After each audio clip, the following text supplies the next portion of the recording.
కోతులను పడదాము, పంటలను రక్షిస్తాము.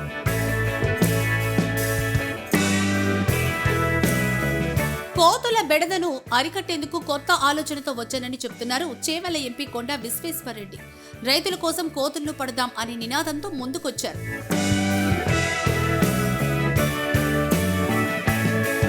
కోతుల సమస్య దేశవ్యాప్తంగా ఉందని కొండా విశ్వేశ్వరరెడ్డి చెప్పారు. తాను పార్లమెంట్లో సైతం ఈ అంశాన్ని ప్రస్తావించానని గుర్తు చేశారు. కానీ ఈ సమస్యపై ఎవరు ఏం చేయలేకపోతున్నారని వాపోయారు. తెలంగాణలో 30 లక్షల కోతులుంటే 2014 నుంచి ఇప్పటి వరకు కేవలం 100ల్లో కోతులను పట్టారని, గడిచిన 10 ఏళ్లలో 2 ప్రభుత్వాలు ఏం చేయలేకపోయాయని చెప్పుకొచ్చారు. దీంతో తానే స్వయంగా రంగంలోకి దిగి ఈ ప్రత్యేక వాహనాన్ని తయారు చేయించినట్లు వివరించారు. కోతులను పడదాము, పంటలను రక్షిస్తాము, కాపాడదాం. కోతుల సమస్య ఇప్పుడు కాదు, 10-15 ఏళ్ల సంది ఉండే. మాజీ ముఖ్యమంత్రి మాట్లాడినరు, ఎంతో మంది మాట్లాడిన కానీ పరిష్కారం ఏం కాలేదు. నేను అప్పుడే ఆర్టీఐ పెట్టినా.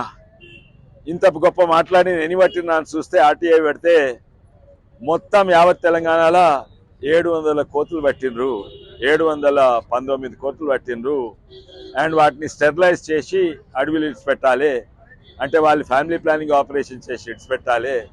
అయితే ఈ ఆపరేషన్ చేసి ఇడిచిపెట్టింది ఎన్నయ్యాన్ని ఆర్టీఐ పెడితే వాళ్ళు 2014 నుంచి 2021 వరకు కేవలం 389 కోతులనే పట్టింది.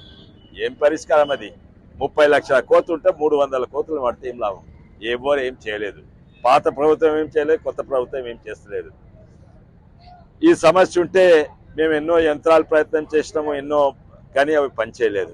ఆఖరికి 10 ఎక్స్పెరిమెంట్ చేసినాక ఒక విధానం, పట్టే విధానము అది పట్టవచ్చు. ఇంతకుముందు ఉన్న విధానం ఏంటంటే కోతులను పట్టేటువంటి విలువాలే కలెక్టరో ఎవరో పే చేస్తారు, వెటనరీయో యానిమల్ హస్బెండరీ ఆపరేషన్ చేస్తారు, అడవిలు ఇడిచిపెట్టాలి. అయితే దానికి నిధులు కావాలి. పాత ప్రభుత్వం దోసుకుపోయింది, నిధులు లేవు. కొత్త ప్రభుత్వం దగ్గర నిధులు లేవు, ఎవరికి పట్టింపు లేవు, నిధులు లేవు. సరే రైతులు మేమే పట్టుకుంటామంటే చట్టాలు ఎన్నో ఉంటాయి. వాళ్ళకి రైతులకు భయము, మేము పడితే మమ్మల్ని జైలు వేస్తాం, మేము కోతులు పట్టుకుంటే మమ్మల్ని తీసుకొని జైలు వేస్తామని వాళ్ళకో భయము. అందుకే నాకు సంతోషం ఏంటంటే నేను ఈ సమస్య కలెక్టర్ గారితో, ఫారెస్ట్ డిపార్ట్మెంట్ తోటి మాట్లాడినా, సహకరించాలని. ఈ ప్రత్యేక వాహనం గ్రామాల్లోకి వచ్చి కోతులను బంధిస్తుందని, ఆ తర్వాత ఆ కోతులను జిల్లా కలెక్టర్ సూచించిన ప్రకారం అటవీ ప్రాంతాల్లో వదిలేస్తామని ఎంపీ కొండా విశ్వేశ్వరరెడ్డి తెలిపారు. వికారాబాద్ జిల్లా కేంద్రంలో ఈ వాహనాన్ని ప్రారంభించారు. జిల్లా వ్యాప్తంగా ఉన్న కోతులను పట్టి అడవుల్లో వదిలేస్తామని రైతులకు హామీ ఇచ్చారు. కోతుల బెడద ఎక్కువగా ఉన్న గ్రామాల్లో ప్రైవేటు వ్యక్తులు డబ్బులు తీసుకుని ఇప్పటికే ఇలాంటి ఏర్పాటు ద్వారా కోతులను బంధించి అడవుల్లో వదిలేస్తున్నారు. అయితే అలా చేసిన కొన్ని రోజులకే మరోవైపు నుంచి మరో కోతుల గుంపు గ్రామంలోకి వస్తోందని కొంతమంది వాపోతున్నారు.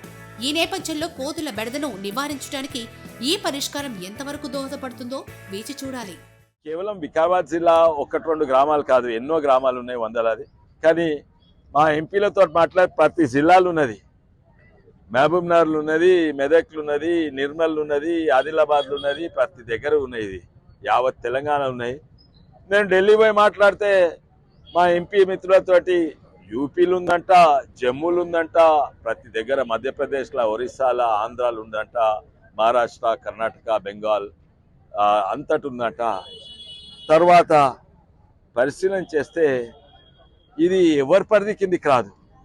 ఫారెస్ట్ డిపార్ట్మెంట్కి ఆర్టీఐ రాస్తే వాళ్ళు చిత్తశుద్ధితో చెప్పిండ్రు, అయ్యా మా పరిధి ఓన్లీ ఫారెస్ట్, మేము పట్టణాలకు రాలేము, ప్రైవేట్ భూములు, రైతు భూములకు మేము అడుగు పెట్టలేము, ఫారెస్ట్ డిపార్ట్మెంట్ మేము అక్కడ, మాది ఓన్లీ ఫారెస్ట్ ఉన్న మేనేజ్మెంటే.